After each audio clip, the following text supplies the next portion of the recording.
Welcome to the Sector Spin with Terry. In this video series, I share with you what I'm watching each week in various sector industry subgroups. This week, I'm going to take a look at the whole list of industry groups and look for those that are showing a continuation of strengthening positions. Then we're going to drill down into those groups and search for some opportunities. First, here is the entire list of subgroups in the S&P. Now, while they are not all equally weighted, your first observation should be that the market generally is in an uptrend and the majority of the industry groups are showing a higher relative strength than the S&P.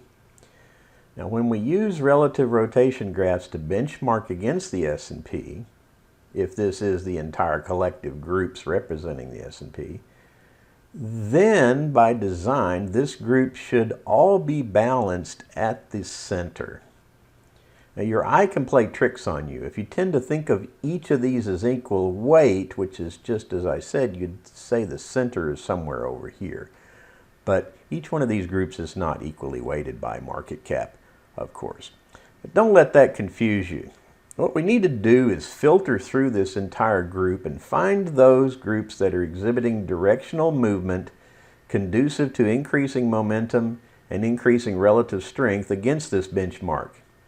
Now, the way we do this is to filter for groups that are moving north, meaning increasing momentum, and those that are moving east, mean increasing relative strength ratio. Now, I've done that here in a simple screen using Optuma's screening manager to find those with a heading that is greater than 10 degrees and less than 80 degrees.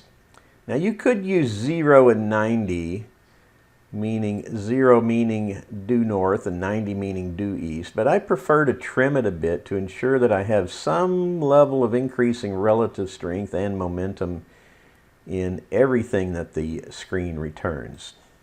So I've already run that screen and I've collected it here, put it in a page layout for you. Now we have a much more manageable list. Now, if this list were still too gainly, we could continue to apply filters to get down to our expectations of suitable investing conditions. For now, I generally like what I see. Depending on your investing or trading time horizon, you'll need to adjust your filters appropriately. I'll explain more about that here in a moment. Now, these groups furthest out here to the right currently have the highest relative strength ratios. As you move to the left, the relative strength ratio declines, and those to the left of center currently are underperforming the benchmark S&P. Now, similarly, those highest up here on the top are exhibiting the highest momentum, and as you move down, those below the center line have a lower momentum than the benchmark S&P. The other thing is the length of the tails represents the velocity, which is the delta change in momentum and the delta change in relative strength across the timeline. Here in my weekly relative rotation graph, each line segment represents 1 week's movement in these factors. Now, longer tails indicate faster movement and shorter tails are slower movement, hence the term velocity, and longer tails indicate much more rapid investor enthusiasm coming into the group. Now, while it's tempting to immediately want to buy the one that's highest on the chart or furthest to the right, you have to realize that to get to this condition, those stocks must be moving higher for an extended period of time. So be diligent and examine carefully. You don't want fear of missing out, FOMO, to get you in at the top of an extended run just before a correction begins. Now, let's take a look at 3 groups, and I'll show you the distinction in price trends depending upon where these vectors lie. We're going to start with DJUSFH, which is the furnishings index. It has a leading trend represented in green. We're going to pick this one with the improving trend This is the Durable Household Products Index. And finally, we're going to pick the one furthest to the left, which is the Gold Mining Index. So I've consolidated these groups over here just to remove the clutter. And so you can see relative to each other here in these three, here's the Furnishings Index, here's the Durables, and here's the Gold Mining. They all have northerly vectors. They all have rapidly rising momentum and somewhat pushed to the right. What's different about them dramatically, not only the level of momentum, but it's really the level of relative strength performance, right? So I'm going to walk you through some of these charts, starting here with the Furnishing Group, which has established itself high up here into the leading quadrant. It's still on a northeasterly heading, moving even higher. Now here's the price trend, showing you back to from the pre-COVID highs all the way down to the lows, and then the price appreciation that has happened in this group since those lows. This has a very nice and strong uptrend underway, and after a mild corrective move here in January, you can actually see the slope has steepened. Now this group has pushed to new all-time highs. This group last saw these highs sometime back in January 2018. Let's find that. Here, let's go back. I think that's why I have that marked right there. That resistance line was January 2018.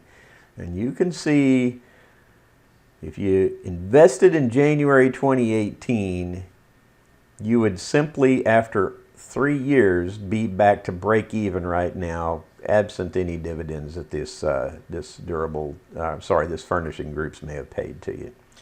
But so it's been in a huge correction, and now it's back up in an uptrend.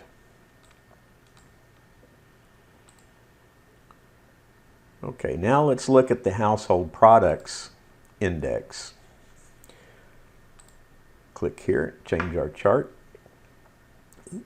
This group has also surpassed its pre-COVID high levels as well, but a little bit different formation here in the chart. It appears to have been in a period of sideways consolidation since about November.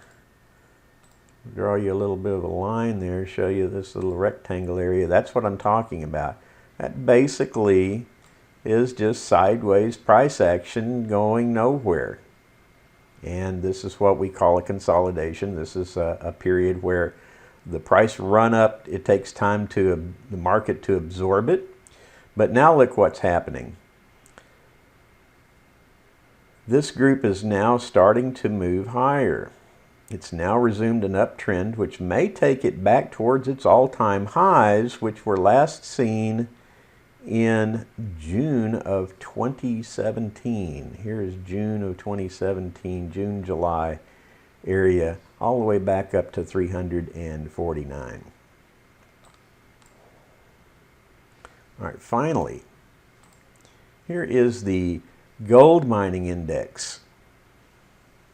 So following the COVID drop last March, this index went on to set new highs as gold breached the $2,000 mark.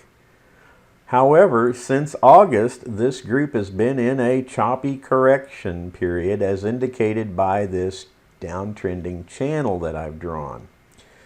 Now, this group has some clearly defined resistance levels that it needs to penetrate on the upside before we can really confirm a new uptrend in place. And you can see we may be, whether we are breaching it today, there is today's price action. The Fed spoke yesterday and said they're not changing interest rates. So where we land is this is going to be a breachable downtrend resistance target. Then we may say we've got an uptrend in place. Otherwise, at this point in time, I don't have any confirmation that the uptrend is in place in this stock, but we can see from the relative rotation there is momentum in play. There is an expectation of advancement in the market. So which one do I invest in?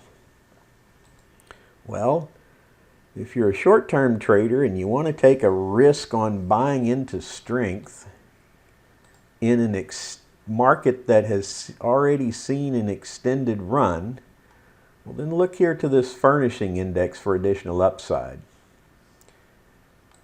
Contrary, if you are bullish on gold and a longer-term investor, you may see opportunity here as we breach through a consolidation period for gold to push back to previous highs and or potentially make new highs. Now, personally, I'm kind of fond of this middle of the road trend here. I like the fact that it's actually recently come out of a period of consolidation and it's cleanly broken that consolidation zone, and it looks to me like it's established a new uptrend. So as you can see, your next steps are going to be to evaluate the stocks in each of these groups to find those that meet your personal investing and or trading criteria. As you can see, having a powerful tool such as Optuma to help us drill into the details of the sectors and the sector subgroups gives us a key advantage and an ability to be more selective in the stocks which we choose to trade and or add to our portfolio. Best wishes in your trading ventures, and be sure to check us out at tradinganalysis.com.